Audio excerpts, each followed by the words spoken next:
were mugged by 3 guys. Or we were about to be mugged by 3 guys. Wait, you want the beer? Okay. You want the beer? No, it's okay, it's okay. I'm not sponsored, so. All right, so we're here for another interview. So as you saw the other interviews in Korea, we're gonna be doing more interviews here in Vietnam. So this is my friend Tina. She's been super busy with work, so I haven't seen her at all.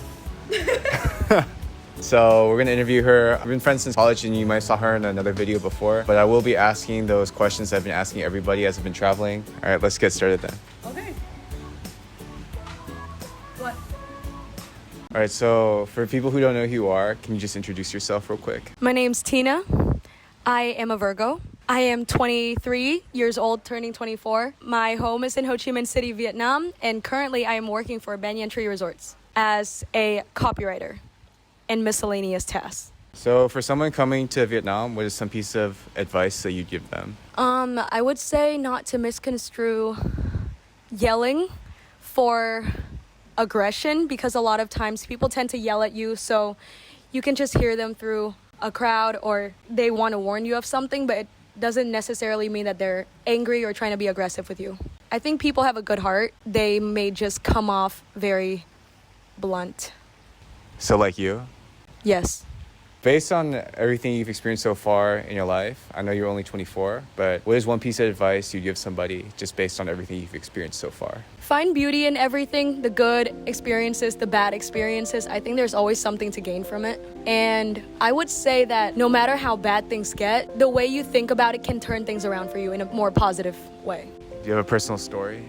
So when I was in Brazil, we were mugged. My friend and I went to the beach at night, which we were advised not to do, but we went to play soccer by the beach and we were mugged by 3 guys. Or we were about to be mugged by 3 guys. At that time, we didn't have anything on us, no phones, no money, just a soccer ball. And I remember sitting down and just not knowing what was happening because I can't speak Portuguese either.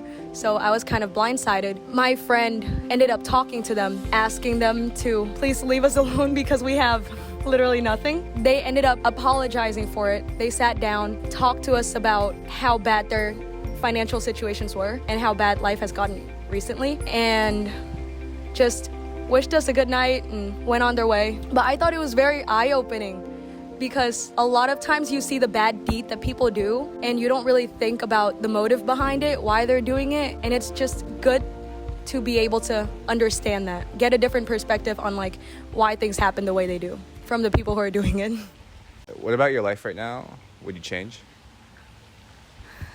So I had a pretty big move recently. I've been in the US for 10 years for school, and I moved back home to be closer to my family. And I guess one thing that I would like better is to have my friends close by. I think it's more of something I wish for, but I wouldn't necessarily change anything right now. But yeah, if I could get one wish, it would to have my friends closer to me.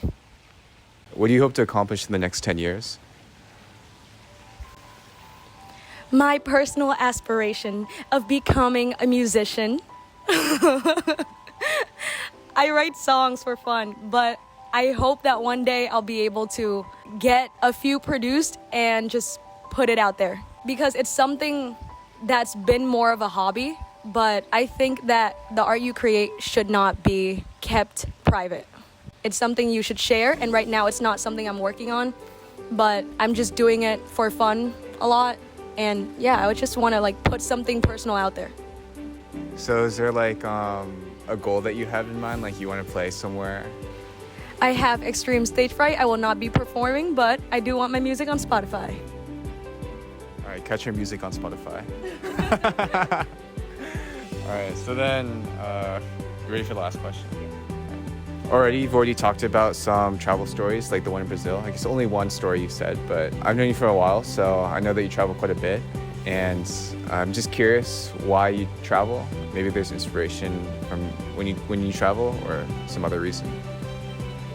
I think you learn a lot.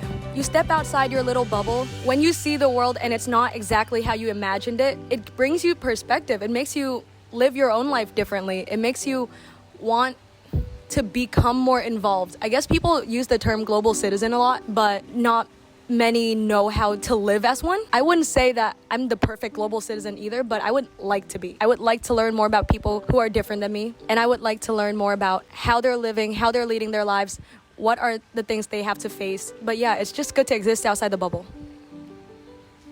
So like so you're just talking about how you like to learn about people and like just other lifestyles from your own. So how does that, I guess, help you?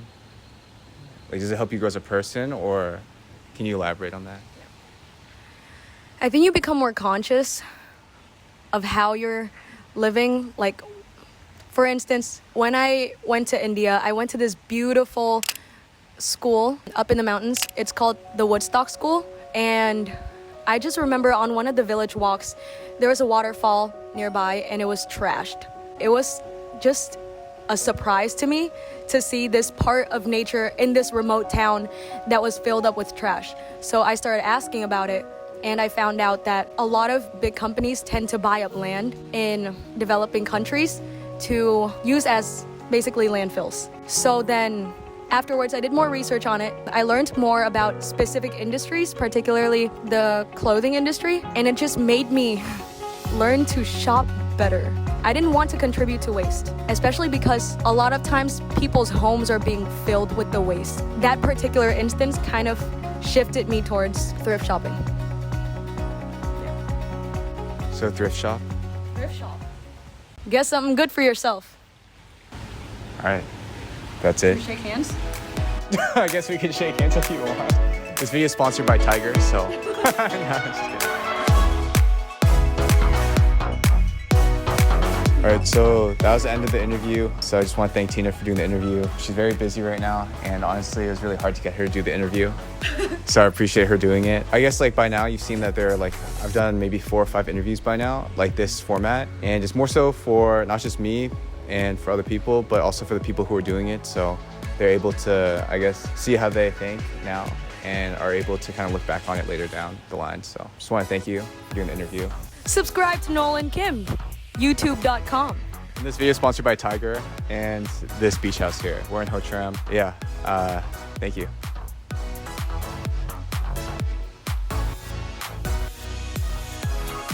I think that's stupid. Can we go again?